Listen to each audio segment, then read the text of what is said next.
Orenburqda və Moskvada azərbaycanlı qanuni oğrular, Zaur Naxçıvanski kimi tanınan Zaur Şipilovun və Vaqif Süleymanovun, Vaqif Bakinski həbs edilməsi barədə xəbər vermişdik. Yada salaq ki, Zaur Naxçıvanski barədə həbs qətimkan tədbiri seçib. O, sentyabr ayınadək istintaq təcridxanasında qalacaq. Azərbaycanlı qanuni oğru cinayətkar birlik təşkil etməkdə ittiham olunur. Zaur məşhur kriminal avtoritet Hikmət Muxtarovla Sabirabadlı birgə qətlə yetirilən Bayram Talıbovun oğludur. Daha bir azərbaycanlı qanuni oğru Vaqif Bakinski isə Moskvada Rusiya miqrasiya qanunlarını pozduğuna görə saxlanılıb.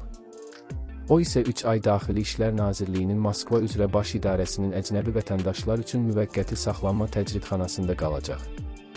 Musavat.com xəbər verir ki, Rusiyadakı kriminal hadisələrdən yazan Primecrimi Rus saytının baş redaktoru Liliya Xarina bu həbslər, ümumiyyətlə Azərbaycanlıların kriminal aləmdə rolu haqda Lenta. Ruya müsahibə verib və sensasiyon iddia səsləndirib.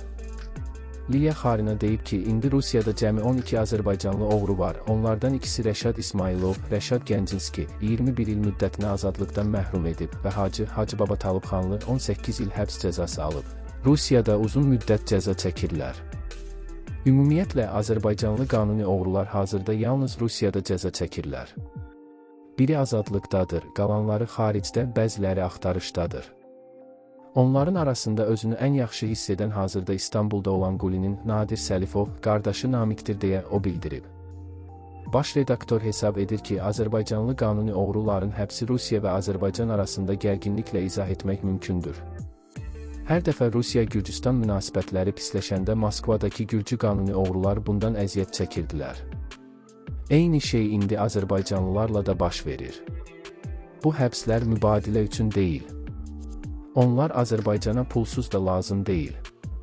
Bu qanuni oğruların həbsləri son hadisələr kontekstindən kənarda da baş verə bilərdi. Daxili İşlər Nazirliyi 211-ci maddəsi ilə oğruların həbsini dayandırmayıb. Təkcə ilin əvvəlindən indiyədək 5 nəfər bu maddə ilə məhkum olunub.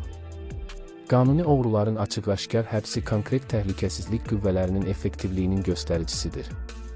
Dediyim kimi, bütün oğrular nəzarət altındadır, lazım gələrsə onları tez bir zamanda saxlayarlar.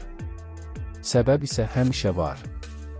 Məsələn, Zaur nəzarət rejimini pozub, Vaqifin yaşayış icazəsinin müddəti bitib. Hər ikisinin üzərində 211 cinayət birlik yaratmaq hazır maddə var. Yeganə sual budur ki, onları nə vaxt işə salırlar.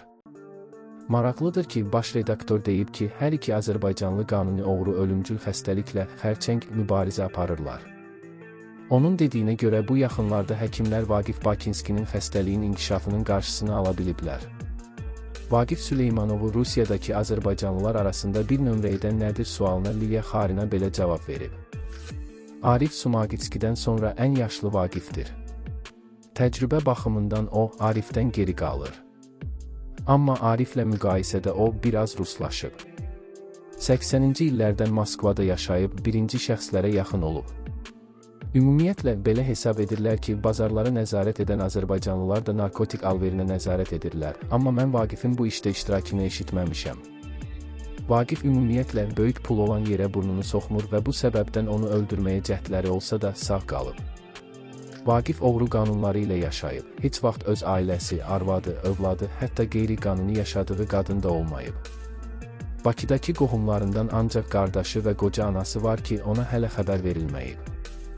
Azərbaycan bu həbslərə güzgü reaksiyası verə bilərmi sualına gəlincə, baş redaktor deyib ki, Rusiyadan fərqli olaraq nə Azərbaycanda, nə də heç bir keçmiş Sovet Respublikasında Rus oğruları və ya avtoritetləri yoxdur.